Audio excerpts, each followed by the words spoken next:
BA तृतीय वर्ष के सभी छात्रों का हिंदी भाषा के सभी छात्रों का मैं डॉक्टर DV जादव स्वागत करता हूं। हमारे पाठ्यक्रम में हिंदी भाषा उसके विविध रूप नामक जो भाग है, इस भाग को हम देखने वाले हैं। इसके पहले हमारी तासिका में हमने हिंदी भाषा का उद्भव और विकास, भाषा की विशेषताएं, भाषा की परिभाषा, हिंदी भाषा का क्रमिक विकास, ये सब हमने देखने के बाद हमारे देश में हिंदी भाषा या पूरे विश्व में हिंदी भाषा के कुछ अलग अलग रूप हमें देखने को मिलते हैं, तो उन सभी रूपों का अध्ययन हमें इसके अंतर्गत करना है। जो हिंदी भाषा विविध रूप के अंतर्गत हम सबसे पहले ये देखना चाहेंगे कि संसार में जितनी भी भाषाएं होती है या बोली जाती है, उनका रूप एक जैसा नहीं होता, क्योंकि इसका कारण ये है कि किसी भी भाषा का कोई अंतिम रूप नहीं होता है। भाषा परिवर्तनशील है, उसको सीखना पड़ता है, नित नूतन नए नए शब्दों को वह ग्रहण करती है, और इसलिए जैसे जैसे भाषा बदलती है वैसे वैसे उसके समाज भी बदलता है, और समाज के साथ साथ भाषा भी बदलती है। तो इसलिए व्यक्ति और समाज की आवश्यकताओं की पूर्ति के लिए कुछ अलग अलग भाषा के रूप भी निर्माण हुए हैं। तो उन सभी रूपों का अध्ययन हमें इसके अंतर्गत करना है। हिंदी भाषा के विविध रूप से तात्पर्य क्या है कि भिन्न भिन्न स्थितियों में, भिन्न भिन्न संदर्भों में हिंदी के भिन्न भिन्न रूप दिखाई देना, विभिन्न स्वजनों परिजनों के साथ औपचारिक अनौपचारिक संदर्भों में प्रयुक्त मौखिक लिखित हिंदी का जो रूप होता है, सृजनात्मक लेखन के समय की हिंदी का रूप उससे बहुत भिन्न रहता है। यानी कार्यालय आदि में कुछ अलग ही हिंदी भाषा का प्रयोग हम करते हैं, तो उस कार्यालयीन भाषा को हम प्रयोजनमूलक हिंदी कहते हैं। रेडियो तथा टेलीविज़न में कुछ अलग ही रूप होता है, उसे जनसंचार माध्यमों की हिंदी कहती है। वाणिज्य में, व्यापार में उसका अलग रूप होता है, उसे वाणिज्यिक हिंदी कहती है। तो ऐसे अलग अलग हमारे जीवन की समस्याएं, हमारे जीवन की आवश्यकताएं, समाज की आवश्यकताएं, और उसीलिए भाषा के कुछ विभिन्न रूप हमारे सामने उभर कर सामने आते हैं। उसी हिंदी भाषा के विभिन्न रूपों का अध्ययन हमें इस तासिका में हमें करना है।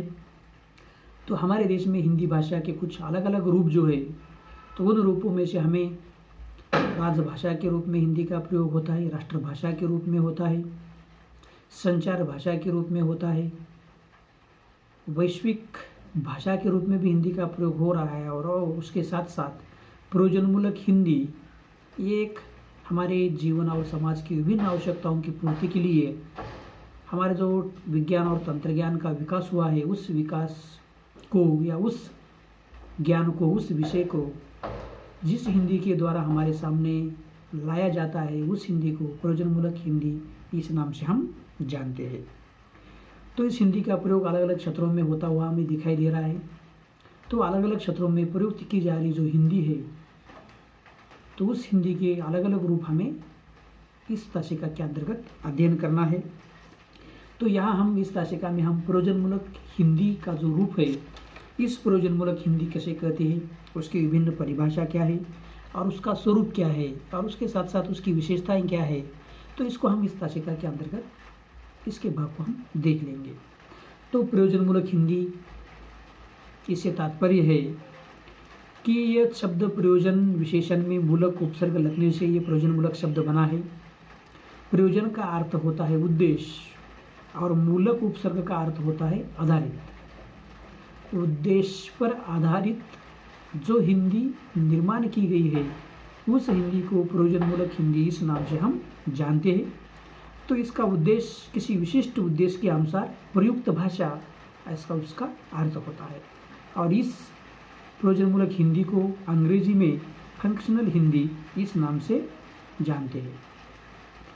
हमारे देश में साहित्यिक हिंदी के साथ साथ प्रयोजनमूलक हिंदी की आवश्यकता इसलिए महसूस हुई कि आधुनिक युग में विज्ञान और टेक्नोलॉजी का व्यापक रूप में आविष्कार हुआ, और ये व्यापक रूप में आविष्कार होने के कारण ये जो अलग अलग विषय है, इस विषय को हिंदी भाषा में हिंदी भाषी लोगों के सामने उस ज्ञान को प्रसारित करना, उस ज्ञान को लेकर जाना, ये आवश्यकता निर्माण हुई।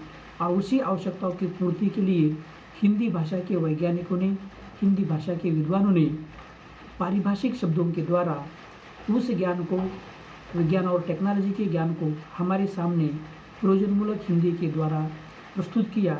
और उसी ज्ञान को आज हम इस प्रयोजनमूलक हिंदी के द्वारा अध्ययन करते हैं। जो ज्ञान पहले अंग्रेजी में था, उस अंग्रेजी के ज्ञान का हिंदी में रूपांतरित कर वह ज्ञान हमारे भारतीयों के सामने लाकर उस ज्ञान से परिचित कराने का काम हमारे भाषा भाषियों ने किया है। और इसलिए ये प्रयोजनमूलक हिंदी विज्ञान और टेक्नोलॉजी के विभिन्न क्षेत्र है, उस विभिन्न क्षेत्र के विभिन्न विषयों को हिंदी में हमारे सामने उपस्थित करती है, हिंदी में उस ज्ञान को हमारे सामने प्रस्तुत करती है। और उस टेक्नोलॉजी के ज्ञान को, विज्ञान और तंत्रज्ञान के विषयों को जिस हिंदी के द्वारा हमारे सामने प्रस्तुत किया जाता है, उस हिंदी को प्रयोजनमूलक हिंदी इस नाम से जाना जाता है। इसकी कुछ परिभाषाएं भी कुछ रचनाकारों ने दी है प्रयोजनमूलक हिंदी की। तो मोटूरू सत्यनारायण प्रयोजनमूलक हिंदी की परिभाषा इस प्रकार से देते हैं: जीवन की आवश्यकताओं की पूर्ति के लिए उपयोग में लाई जाने वाली हिंदी ही प्रयोजनमूलक हिंदी है। जैसे जैसे मनुष्य का विकास हुआ, वैसे वैसे मनुष्य की जीवन की आवश्यकताएं बढ़ती लगी।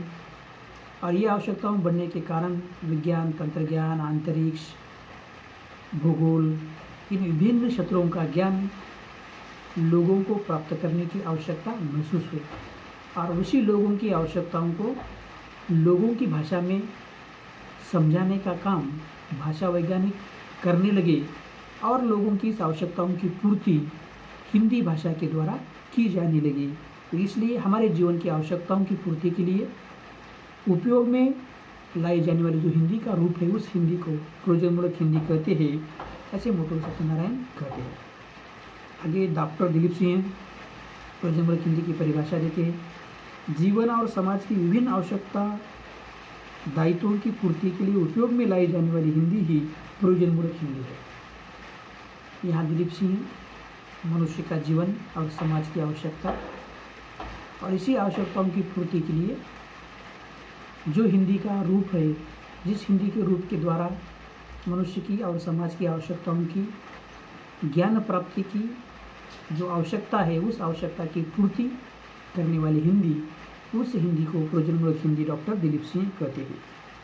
आगे डॉक्टर दंगल झालटे प्रयोजनमूलक हिंदी से तात्पर्य बताते हैं कि हिंदी का प्रयुक्तिपूर्वक विशिष्ट रूप जो विषयगत, भूमिकागत तथा संदर्भगत प्रयोजन के लिए विशिष्ट भाषिक संरचना द्वारा प्रयुक्त किया जाता है और जो सरकारी प्रशासन तथा विज्ञान एवं प्रौद्योगिकी के अनेक क्षेत्रों को अभिव्यक्ति प्रदान करने में सक्षम सिद्ध होता है।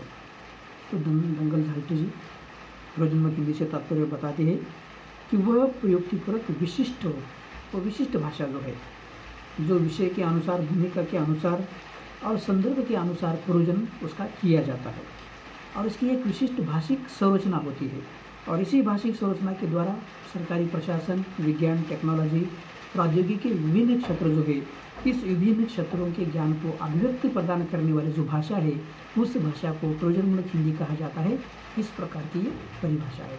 तो ये सब तीनों परिभाषा समझने के बाद हमारे सामने उसकी एक कुछ महत्वपूर्ण विशेषताएं सामने आती है कि वह जीवन और समाज की आवश्यकताओं की पूर्ति के लिए एक विशिष्ट भाषिक संरचना होती है।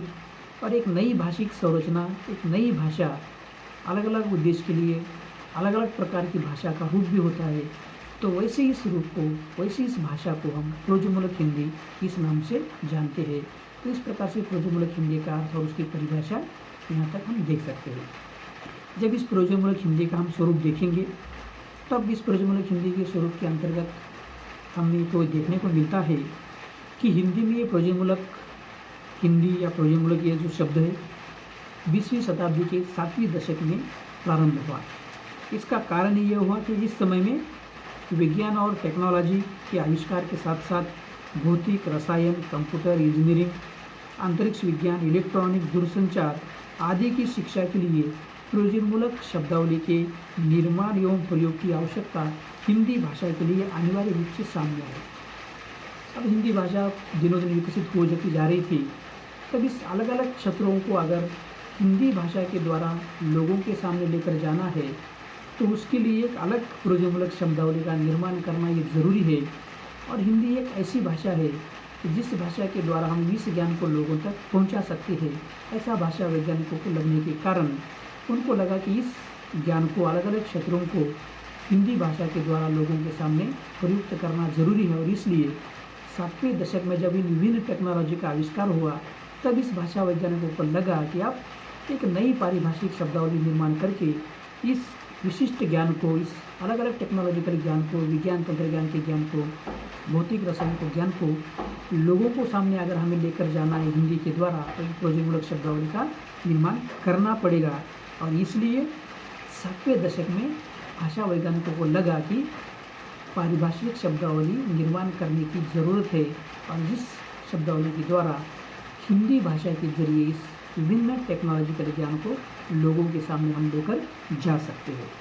और ये इतने बड़े ज्ञान से भी हम लोगों को वंचित नहीं रख सकते। तब उस समय में इसके प्रयोग की आवश्यकता और अनिवार्यता सामने आई और उस समय हिंदी का एक विशिष्ट प्रयुक्तिपरक रूप उभर कर सामने आया।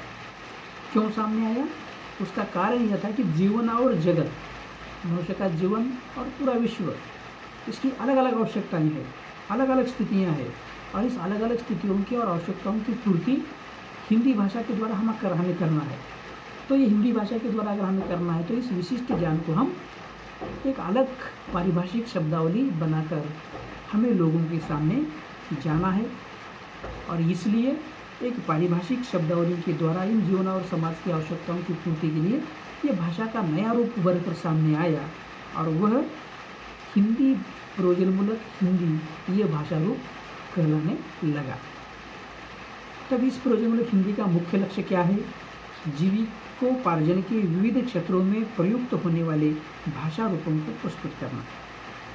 ये मनुष्य के जीवन के जो विभिन्न क्षेत्र है, अलग अलग क्षेत्र है, इस जीविकोपार्जन के जो विभिन्न क्षेत्रों में प्रयुक्त होने वाले जो अलग अलग भाषा रूप है, इस अलग अलग भाषिक ज्ञान को हिंदी के द्वारा लोगों के सामने प्रस्तुत करना, ये उसका एकमात्र लक्ष्य है। तो 20वीं शताब्दी के अंतिम 5 दशकों से हिंदी केवल सामान्य बोलचाल और साहित्य भाषा तक सीमित न रहकर सरकारी प्रशासन, न्याय व्यवस्था, पत्रकारिता, वाणिज्य, बैंक, विज्ञापन आदि विभिन्न व्यवसायों से संबंधित व्यक्तियों जैसे व्यापारी, डॉक्टर, पत्रकार, वकील, प्रशासक, वैज्ञानिक आदि के कार्यों में प्रयुक्त विषय भाषा रूपी प्रयोजनमूलक हिंदी कहलाता था। और 5वें दशक तक विभिन्न क्षेत्रों में काम करने वाले जो ये लोग थे, ये लोग जिस हिंदी का प्रयोग करते थे उस हिंदी को प्रयोजनमूलक हिंदी ही कहलाया जाता था। तो यह 7वें दशक में तो विज्ञान और टेक्नोलॉजी के विषय को वो अभिव्यक्त करने लगा। तो कुछ लोग प्रयोजनमूलक हिंदी और व्यावहारिक हिंदी को एक मानने की गलती करते हैं, क्योंकि प्रयोजनमूलक हिंदी और व्यावहारिक हिंदी अलग अलग है, दोनों में अंतर है। व्यावहारिक हिंदी के तात्पर्य रोज़मर्रा के उपयोग में आने वाली हिंदी जिसमें भाषा वैज्ञानिकता का उपयोग कम होता है। हर रोज़ हमारे जो पत्र लेखन करना है, बैंक में जाना है, इधर उधर जाना है, तो व्यावहारिक हमारे व्यवहार में आने वाली हिंदी का रूप व्यावहारिक होता है, उसमें वैज्ञानिकता का स्थान बहुत ही कम होता है। लेकिन पारिभाषिक शब्दावली में वैज्ञानिकता प्रमुख होती है, उसकी एक भाषिक संरचना होती है, उसका एक विशिष्ट अर्थ होता है। वो शब्द कहीं भी लेकर जाए तो उसका अर्थ वही होगा। तो वैज्ञानिकता व्यावहारिक हिंदी में कम और प्रयोजनमूलक हिंदी में वैज्ञानिकता ज़्यादा होती है। तो इसलिए इन दोनों में अंतर है। प्रयोजनमूलक भाषा रूप वह है जो अपने विशिष्ट प्रयोजन के परिप्रेक्ष्य में विशिष्ट स्वरूप धारण करता है। और प्रयोजनमूलक हिंदी अपने विशिष्ट उद्देश्य के लिए विशिष्ट रूप धारण करता है। इसलिए डॉक्टर की हिंदी, वकील की हिंदी, वैज्ञानिक की हिंदी, इंजीनियर की हिंदी अलग अलग रूप होगा, अलग अलग विशिष्ट उद्देश्य हमारा अलग होगा, तो उसका हिंदी का रूप भी अलग ही होगा। तो इसलिए ये क्या है, विशिष्ट प्रयोजन के परिप्रेक्ष्य में विशिष्ट स्वरूप की धारण करती है, तो वह प्रयोजनमूलक हिंदी होती है। डॉक्टर नागेंद्र इस हिंदी के नामकरण को प्रयोजनमूलक हिंदी उचित मानते हैं, क्योंकि प्रयोजनमूलक हिंदी के विपरीत अगर कोई हिंदी है तो वह निष्प्रयोजनमूलक नहीं और आनंदमूलक है, ऐसा उनका कहना है। क्योंकि आनंद व्यक्ति सापेक्ष होता है और प्रयोजन समाप्त सापेक्ष होता है तथा आनंद स्वकेंद्रित होता है और प्रयोजन समाज की ओर करता है। क्योंकि इस प्रयोजनमूलक हिंदी का उपयोग व्यापक रूप में करना है, समाज के लिए करना है, इसलिए इसके लिए शब्द प्रयोजनमूलक ही सही है। उसके विरुद्ध अगर कोई होती तो आनंदमूलक होगी, क्योंकि आनंदमूलक व्यक्ति सापेक्ष होती है। ये हिंदी व्यक्ति सापेक्ष नहीं है तो समाज सापेक्ष है, तो इसलिए यहाँ में उसका नामकरण प्रयोजनमूलक हिंदी ये नामकरण सही है, ऐसा उनका कहना है। डॉक्टर विनोद गोदरी जो है, ये व्यावहारिक हिंदी नाम के साथ एक भ्रम भी जुड़ जाता है कि ऐसी हिंदी जिसमें व्याकरण एवं सामाजिक आचरण के बजाय व्यावहारिक उपयोग पर अधिक बल दिया जाता है। यानी हम अगर उसको व्यावहारिक हिंदी नामकरण देंगे तो इसमें ये भ्रम हो जाता है कि इसमें व्याकरण और सामाजिक आचरण के बजाय व्यावहारिकता पर बल दिया जाएगा, अधिक बल दिया जाएगा। व्याकरणिक और सामाजिक व्यवस्था इसमें ध्यान देना जरूरी है। तो इसके विपरीत प्रयोजनमूलक हिंदी का प्रयुक्ति क्षेत्र तथा व्याप्ति प्रशासन, परिचालन, ज्ञान विज्ञान के क्षेत्रों तक फैला हुआ है। तो इसलिए यहाँ नामकरण प्रयोजनमूलक ही सही है, क्योंकि इसकी व्यक्ति व्यापक है, व्यक्ति सापेक्ष नहीं है। प्रशासन, परिचालन, ज्ञान विज्ञान के विभिन्न जो क्षेत्र है, तो इसका विभिन्न क्षेत्र यानी समाज के विभिन्न क्षेत्र है, समाज इन विभिन्न क्षेत्रों के साथ जुड़ा हुआ है, इसलिए इसका नामकरण प्रयोजनमूलक हिंदी ही सही है, ऐसा डॉक्टर विनोद गोदरी का ही कहना है। तो प्रयोजनमूलक हिंदी की संकल्पना उसके अनुपयुक्त रूप को विशिष्ट भाषिक संरचना, पारिभाषिक शब्दावली तथा सामाजिक संदर्भ के परिप्रेक्ष्य में वैज्ञानिकता प्रदान करती है। और प्रयोजनमूलक हिंदी यह संकल्पना, यह नामकरण इसलिए उचित है क्योंकि उसकी एक विशिष्ट अनुप्रयुक्त रूप होता है, उसकी विशिष्ट भाषिक संरचना होती है, उसकी विशिष्ट पारिभाषिक शब्दावली होती है और अलग अलग सामाजिक संदर्भ जो होते हैं उसके परिप्रेक्ष्य में वह वैज्ञानिकता प्रदान करती है और वह भाषा के समस्त मानक रूपों को अपने में समेटे हुए होती है।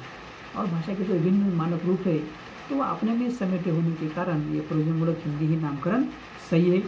इसकी अपनी एक विशिष्ट पदावली भी होती है, शब्दावली भी होती है, जो सरकारी कार्यालय, मानविकी विज्ञान, विज्ञान तंत्रज्ञान, अंतरिक्ष विज्ञान तथा कंप्यूटर आदि ज्ञान एवं विद्या शाखाओं के सार्थक अभिव्यक्ति प्रदान करती है।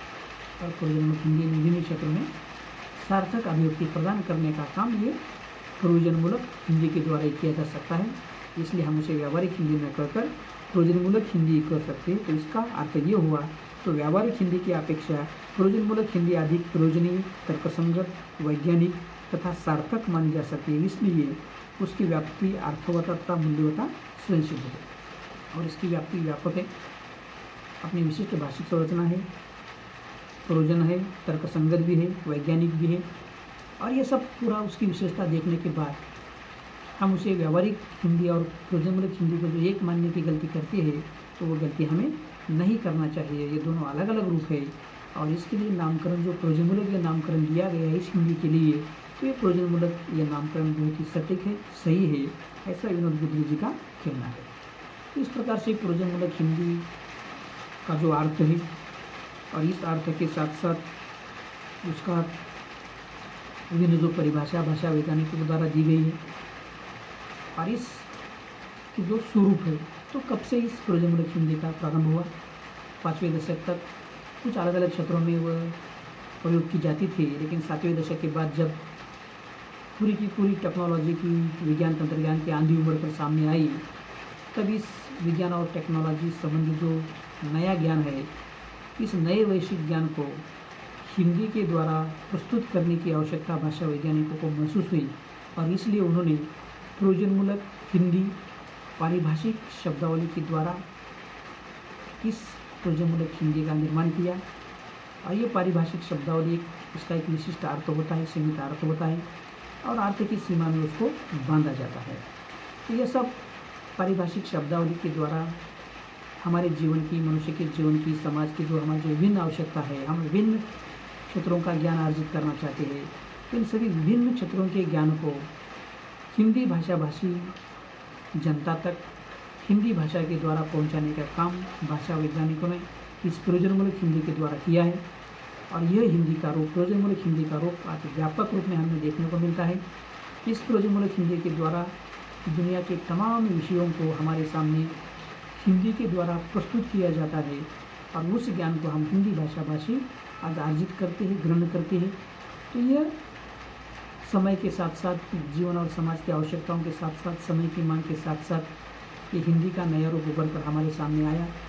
और इस प्रयोजन हिंदी के उभर कर सामने आए हुए इस रूप को हम प्रयोजनमूलक हिंदी कहते हैं। तो इस हिंदी का ये नया रूप है। व्यवहारिक हिंदी अलग, हमारी दैनंदिन बोलचाल की हिंदी अलग, और उसके साथ साथ विज्ञान और तंत्रज्ञान के ज्ञान को प्रस्तुत करने वाली इस टेक्नोलॉजी के विभिन्न क्षेत्रों के इस नए ज्ञान को हमारे सामने हिंदी के द्वारा प्रस्तुत करने वाली जो ये हिंदी का रूप है, इस हिंदी को प्रयोजनमूलक हिंदी इस नामकरण से जाना जाता है। तो इस प्रकार से इस प्रयोजनमूलक हिंदी का अर्थ, उसकी विशेषताएं, उसकी परिभाषा और उसके स्वरूप को हमने इस क्लास के अंतर्गत देखा है। तो अगली तासिका में हम प्रयोजनमूलक हिंदी की विशेषताएं, उसकी व्याप्ति और उसके विविध रूप को जो है हम अगली तासिका में हम देख लेंगे। ठीक है, यहीं पर हम समाप्त करते हैं। धन्यवाद।